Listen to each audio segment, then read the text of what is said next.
প্রিয় দেশবাসী, আসসালামু আলাইকুম। আপনারা সবাই কেমন আছেন? আশা করি আল্লাহর রহমতে সবাই ভালোই আছেন। পবিত্র রমজান এবং পবিত্র ঈদ উপলক্ষে আমরা অনেকেই অনেক কিছু পরিবর্তন করছি।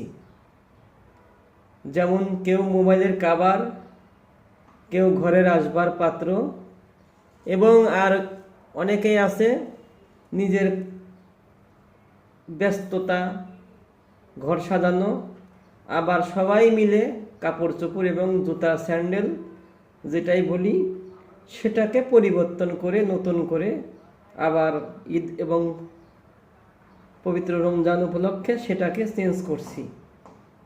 কিন্তু এই পবিত্র রমজান এবং পবিত্র ঈদ উপলক্ষে আমরা কি আমাদের নিজেদের মধ্যে কোনো চেঞ্জের পরিবর্তন আনতে পারছি?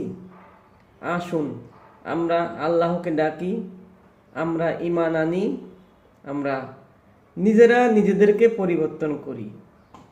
তাহলে আমাদের সমাজ পাল্টে যাবে।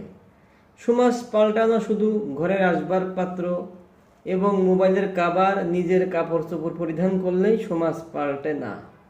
সমাজ পাল্টাতে হলে, দিনকে পাল্টাইতে হলে, দুনিয়াকে ভালো রাখতে হলে, তাহলে নিজেকে ভালো রাখতে হলে নিজেকে পাল্টাতে হবে। আসুন আমরা সুদ ঘুষ থেকে মুক্ত থাকি, আল্লাহকে ডাকি, আল্লাহর পথে চলি, রাসূলের তরিকাতে চলি, আল্লাহকে ভালোবাসি, রাসূলকে ভালোবাসি, আল্লাহর কথা মেনে চলি।